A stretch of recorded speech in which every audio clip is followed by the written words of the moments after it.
Boa noite, se você é novo aqui. Oi, se você não é novo aqui. Oi, meu nome é Felipe Mion, esse é o Crime e Comédia. E no caso de hoje a gente vai falar sobre uma parte que eu mais gosto de pesquisar sobre os casos que eu trago aqui, que são os interrogatórios, porque existem várias técnicas de interrogatório. No entanto, eu escolhi um caso em que eu me decepcionei, porque eu já vi esse vídeo várias vezes, assim, tipo, thumbnail, e eu pensei que deveria ser um exemplo de interrogatório, na verdade, é exemplo do que não fazer no interrogatório. Esse poderia ser chamado do caso da Heather Kwan, mas ele acaba sendo chamado do caso do Ryan Waller.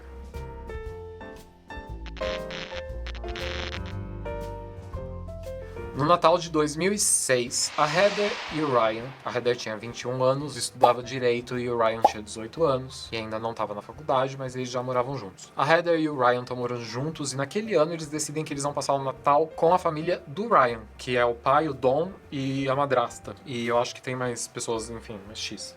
Não é importante. No dia do Natal, o Ryan não aparece. E o Don, o pai do Ryan, fica preocupado, porque não só porque é Natal, mas porque ele e o Ryan conversam todos os dias e não é normal o Ryan não atender telefone. Não é normal a Heather não atender telefone. Não é normal que aquilo esteja acontecendo. A esposa do Don fala, às vezes eles decidiram ir na casa da família da Heather, sei lá, deixa por isso mesmo. Eles sentam, eles fazem ceia de Natal. Ela percebe que o Don realmente não tá ali, ele tá preocupado com o filho dele, e ela fala assim, tá bom, vamos na casa deles. Então eles pegam o carro e vão até a casa do Ryan e da Heather. Quando eles chegam na casa do Ryan e da Heather, eles batem na porta, eles não têm a chave da porta, eles batem na porta, ninguém atende, e o Don tá preocupado demais, então ele resolve ligar pra polícia pra pedir pra que se faça um welfare check no Ryan e na Heather, naquela casa especificamente. Enquanto a polícia não chega, o Don e a esposa dele vão numa cafeteria que fica ali perto, e a polícia leva só 4 horas pra fazer o welfare check. Quem não viu outros vídeos em que eu falo que é o welfare check é quando você tá preocupado o suficiente com a pessoa, a ponto de pensar que ela pode estar tendo uma intercorrência médica, e você liga pra polícia pra que a polícia verifique e já chame uma ambulância caso seja esse o caso. Geralmente é usado muito pra idoso que mora sozinho, no entanto, é algo grave o suficiente, por mais que seja mencionado assim meio aleatoriamente, até eu menciono meio aleatoriamente, não é algo que pode esperar 4 horas pra ser feito. Então a polícia já tem o primeiro erro aí, mas não é por aí que eles vão parar com esses equívocos. 4 horas depois, então, como eu disse, a polícia do Arizona chega na casa do Ryan e da Heather. E quando eles chegam na casa do Ryan e da Heather, eles dão uma volta em volta da casa e eles conseguem encontrar uma fresta de janela onde eles conseguem enxergar parcialmente o interior da casa, e é quando eles identificam que tem um corpo. E eles identificam que tem um corpo porque tem sangue. Eles avisam o pai do Ryan que eles identificaram que dentro da casa há um corpo. Eles não sabem se é de um homem ou se é de uma mulher, porque não tem luz suficiente para eles identificarem isso. E eles falam que infelizmente eles não podem entrar na casa porque eles precisam de um mandado de busca e apreensão para poder entrar na casa. O que não é verdade, porque uma vez que tivesse alguém em perigo ou tivesse alguém obviamente morto, a polícia tinha completamente dentro do Arizona, dentro da lei do Arizona, o poder de entrar na casa dando chute sem mandado de busca e apreensão. Eu verifiquei isso, eles não precisavam de mandado de busca e apreensão. Então, eles esperam 1 hora, depois de 1 hora, concedido o mandado de busca e apreensão, eles entram na casa. Dentro da casa, eles encontram o corpo da Heather, a namorada do Ryan, e eles também encontram o Ryan, só que o Ryan tá vivo. E o Ryan tá caminhando pela casa, meio desgovernado, meio como um zumbi, e a polícia acha isso estranho. Quando tudo isso acontece, são 2 horas da manhã, mais ou menos. E o Ryan é preso imediatamente, mas ele não é levado pra delegacia, ele fica aguardando num carro. Ele é levado pra delegacia às 5 horas da manhã. Então ele fica ali no carro esperando os investigadores coletarem provas até alguém pegar o carro e levar ele pra delegacia para ele começar o interrogatório. Isso vai ser importante mais pra frente para vocês entenderem a gravidade da situação. A partir de agora, eu vou consultar minhas notas, porque eu fiz algumas observações sobre a condução de um interrogatório. O interrogatório não é meramente a experiência em conversar e subtrair informações de um investigado, de uma pessoa. Existem técnicas, diferentes técnicas de interrogatório que são ensinadas de forma metodológica para os investigadores utilizarem em cada caso. Nenhuma dessas técnicas vai ser utilizada nesse caso, e a gente vai tentar colocar partes do interrogatório aí, às quais eu vou me referir aqui. Então, como eu disse, o interrogatório ele tem algumas técnicas básicas. Ele tem diferentes metodologias, mas ele tem uma técnica básica. É como se fosse um bolo. Então, tipo, a massa do bolo é a mesma, mas a cobertura muda, a depender de quem você vai interrogar. Então, se você for interrogar, digamos assim, eu tô falando da massa básica desse bolo, e bem básica mesmo, tô pulando algumas etapas, estabelecer um elo em comum com a pessoa interrogada, transferir o controle da narrativa para essa pessoa interrogada, ou seja, deixar ela falar a versão dela, deixar ela fazer o relato livre, ou seja, na ordem cronológica que ela achar melhor, fazer pausas durante esse relato livre, para que ela tenha tempo de pensar em determinadas coisas que ela deseja ou não falar, rememorar coisas se ela estiver falando a verdade e estiver traumatizada, porque pode ser muitas vezes que seja o caso. Mas essas pausas também fazem parte do bolo. E encerramento do espelho. O encerramento do espelho, na verdade, é porque existe um pré-interrogatório que é o espelho. Então, por exemplo, eu tô com a perna cruzada, alguém vai me interrogar, a pessoa pode se espelhar de acordo com o meu comportamento. Então, eu mexo muitos braços, a pessoa pode começar a conversar comigo mexendo muitos braços. Eu cruzo a perna pro lado direito, a pessoa pode cruzar a perna pro lado direito. Mais ou menos isso, mas isso é uma coisa bem sutil pra você ter uma identificação ali com o interrogado, e isso faz parte desse bolo de interrogatório, mas eu coloco como não uma etapa, mas uma pré-etapa, porque algumas pessoas não acreditam que isso seja uma forma de identificação. E encerramento do espelhamento, na verdade, ele precede ao confronto e as outras subfases, que são o encerramento do espelhamento, por exemplo, onde se eu tô com a perna cruzada e a pessoa tá me interrogando, ela vai descruzar a perna e cruzar o braço, ou ocupar mais espaço. Então todas essas coisas que a gente vê em vídeo de interrogatório, elas têm uma técnica diferente para cada interrogado, mas só que elas têm essa basezinha que é bem bacana. E inclusive, se alguém achar que é um conteúdo interessante, eu adoraria fazer uns reacts de interrogatório e falar de cada técnica, porque é isso que eu tô estudando nesse exato momento. A partir de agora eu vou usar muito as notas, porque eu vou narrar momentos em que os minutos e segundos do interrogatório vão importar para terminar de contar esse caso. Então, logo no começo do interrogatório, já começa errado, porque eu falei que tinha que ter identificação, né? Tipo, você tem que estabelecer ali com o interrogado uma ligação de alguma forma. Mas o investigador deixa o Ryan sozinho dentro da sala do interrogatório. Ele, inclusive, deixa numa mesa em que tem uma algema, o que reforça que ele tá num ambiente onde, digamos que ele tivesse essa percepção, no ambiente do qual ele talvez não saia. O que é muito estranho no caso, e agora não falando do interrogatório, mas sim do caso, é que durante o começo do interrogatório, enquanto o Ryan tá sozinho ali na sala, ele mesmo pega a algema e fecha no pulso dele, pra no momento posterior ele se levantar e ir em direção à porta, meio que esquecendo que ele se auto-algemou sem que o investigador pedisse para que ele colocasse a algema ou qualquer coisa do tipo. O comportamento do Ryan começa bizarro na verdade nem daí, né? Depois que o Ryan se algema, tenta sair, percebe que ele se algemou, volta a sentar, ele pega uma folha em branco que tem em cima da mesa. Ele começa a encarar essa folha em branco. Eu digo que é uma folha em branco porque talvez na imagem não dê pra perceber que ele tá encarando uma folha em branco, mas é uma folha em branco que ele tá encarando, não tem absolutamente nada escrito. Essa folha, na verdade, é a folha que o investigador usaria pra fazer anotações. Aos 9 minutos do interrogatório, um detetive entra para finalmente iniciar esse interrogatório. No entanto, ele não inicia o interrogatório. Ele coloca uma segunda figura de autoridade dentro da sala do interrogatório, ou seja, ele destrói completamente a primeira etapa, que é estabelecer um espelhamento junto com a pessoa que vai ser interrogada, ainda que ela estivesse na plenitude das capacidades mentais, que não parecia ser o caso. Mas acho que alguém entrou.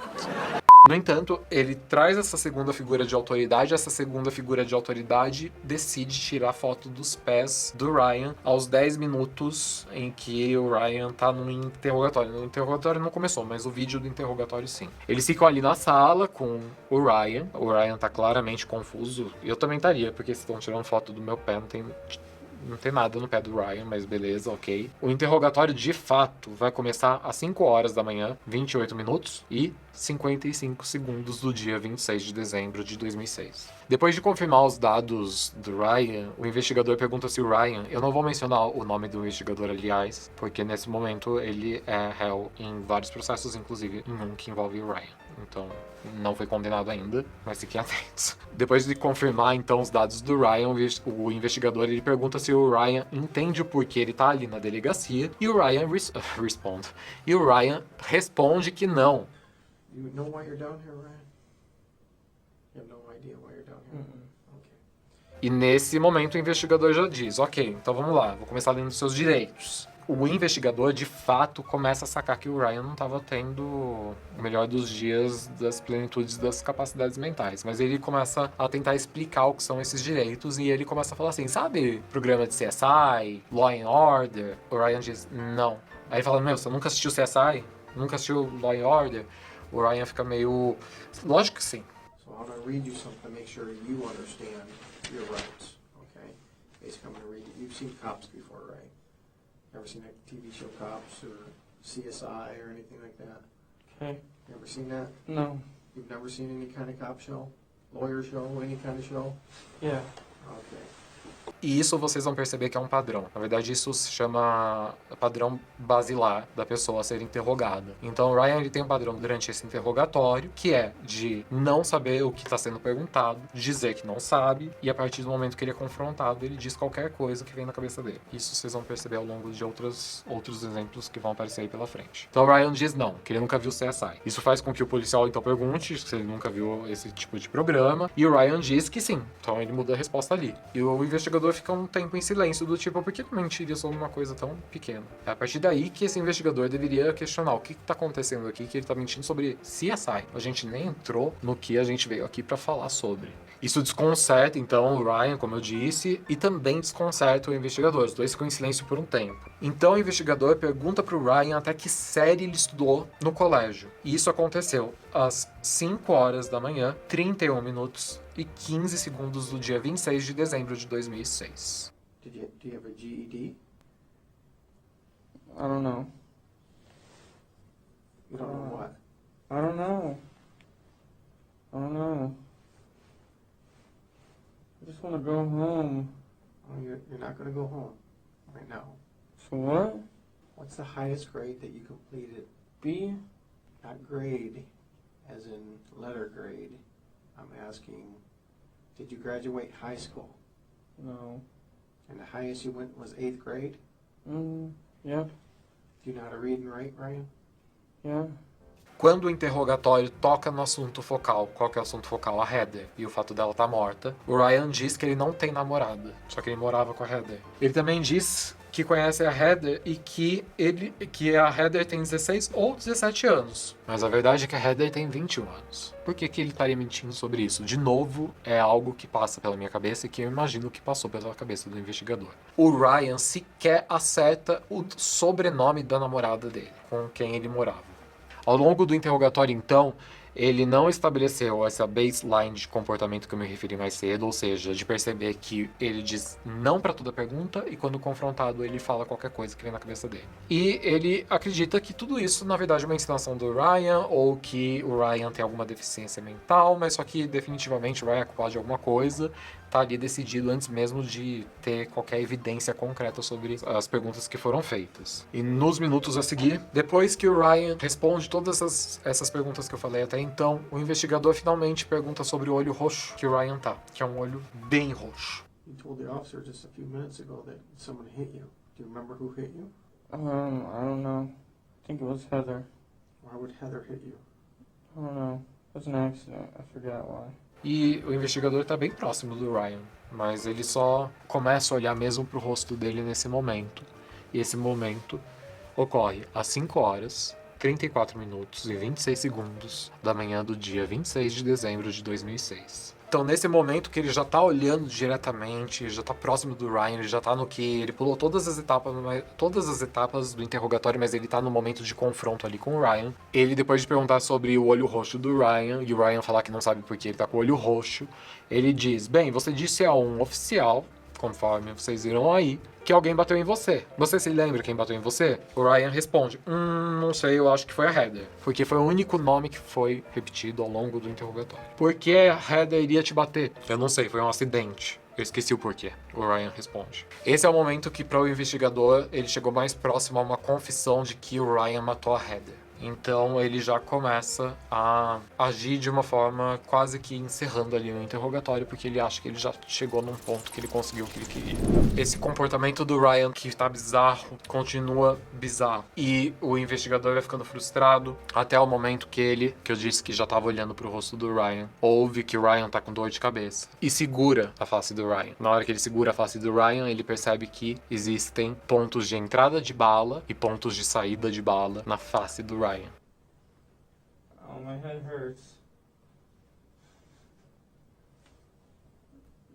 Nesse momento, o investigador fecha a pasta dele, sai da sala e o Ryan é imediatamente levado por uma ambulância para fazer uma cirurgia de emergência. Ele passa quase um mês em coma, perde parte do cérebro. Quando o Ryan finalmente recobra parte da consciência, tendo perdido, obviamente, parte do cérebro. Por quê? Por que ele perdeu parte do cérebro? Porque todo esse tempo ele ficou sangrando. O sangue é tóxico para massa encefálica, por isso que a gente fala, AVC, H é pior que AVC, mas enfim, ele perde parte do cérebro, mas ele consegue se lembrar que as pessoas que invadiram a casa e mataram a Heather foi um ex-amigo dele que morava com ele, dividia um apartamento com ele antes dele morar com a Heather, chamado Richie, e um tal de Larry Caver, ambos Caver, o pai do Richie. Existem várias especulações sobre o motivo pelo qual eles mataram a Heather e tentaram matar o Ryan, só que a verdade é que nem o próprio Ryan se lembra do motivo pelo qual ele quase foi assassinado e pelo qual a namorada dele foi assassinada. O Ryan teve sequelas horríveis e 10 anos depois dessa cirurgia e de recuperado parcialmente, ele tem uma série de AVCs pequenos, uma série de hemorragias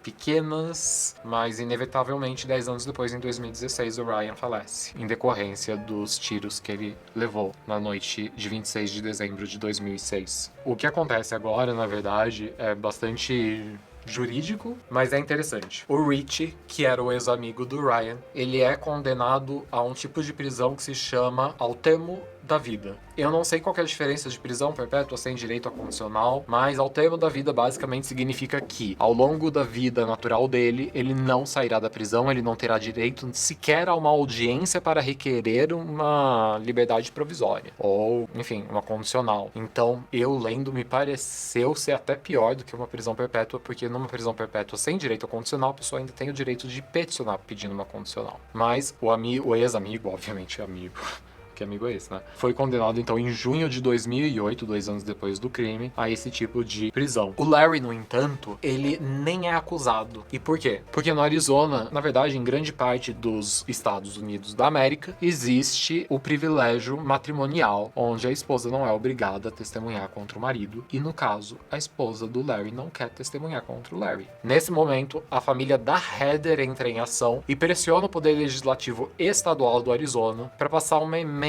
a uma lei, a essa lei, e eles podem fazer isso, é diferente do Brasil. O Brasil, quando legisla sobre crime, é para todo o Brasil. Lá não, muda de estado para estado. Então, no Arizona, eles querem colocar essa emenda nessa lei, colocando a obrigatoriedade de, em casos de crimes hediondos, ser obrigatório que a esposa ou o marido, a pessoa em matrimônio, testemunhe sob juramento. Eles conseguem fazer isso. No entanto, depois que aí finalmente o Larry é condenado, ele apela. Só que ele apelou depois que essa emenda passou, e na apelação dele, que deveria ir, né? Tipo, ele faz um pedido para ir para a Suprema Corte Estadual do Arizona, que é uma prévia para ele poder ir à Suprema Corte Federal, que é a Suprema Corte dos Estados Unidos. Ele quer pular então a Corte de Apelações do Arizona, falando que direito constitucional dele não foi resguardado, porque a lei que passou depois do crime retroagiu para ele. No entanto, quando isso acontece, ele tem a oportunidade de fazer o que a gente chama aqui, quem é do direito de agravo, ou seja, tipo um recurso no meio do processo, e ele perde esse prazo. Então a Corte de Apelação diz: não, você não vai para nem a Suprema Corte do Arizona, muito menos a Suprema Corte dos Estados Unidos, porque você perdeu o recurso, quando a gente já mencionou que essa emenda se tratava de questão meramente processual e não constitucional. Eu, pessoalmente, quando eu li, acho que trata de questão constitucional, mas ele perdeu o prazo, e que bom que ele perdeu o prazo, porque ele era culpado mesmo. ano. Então ele foi condenado, finalmente, aí com o trânsito e julgado aí da sentença, etc., a prisão perpétua, igual ao filho dele, né? A prisão por termo de vida. E isso aconteceu em novembro de 2011. É assim que termina esse caso, que é bizarro, de todas as formas que você pode imaginar. Se é que a gente conseguiu ou não, não sei. Espero que a gente consiga colocar o vídeo aqui. Mas se a gente não conseguir, espero que o meu relato baste. E aí eu coloco o vídeo do interrogatório completo na descrição como link. Tá bom, gente? Eu espero que vocês tenham gostado desse crime comédia. Ele não tem nada, né, de engraçado. Eu não... Enfim, não sei. Se saiu deprimido daqui, eu sinto muito. Porque tem alguns casos que realmente não dá. Então eu sinto muito. Eu tô usando óculos porque a polícia tá me procurando aqui. Mas eu espero ver vocês no próximo vídeo. E até mais. Tchau!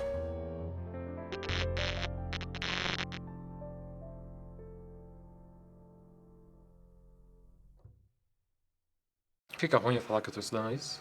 Fica meio metido? Porque eu só fiz, tipo, 2 aulas até agora. Não. O que eu escrevi aqui, gente? Pelo amor de Deus. Nossa, eu tava bêbado, só podia. Ai, não foi inteiro o roteiro.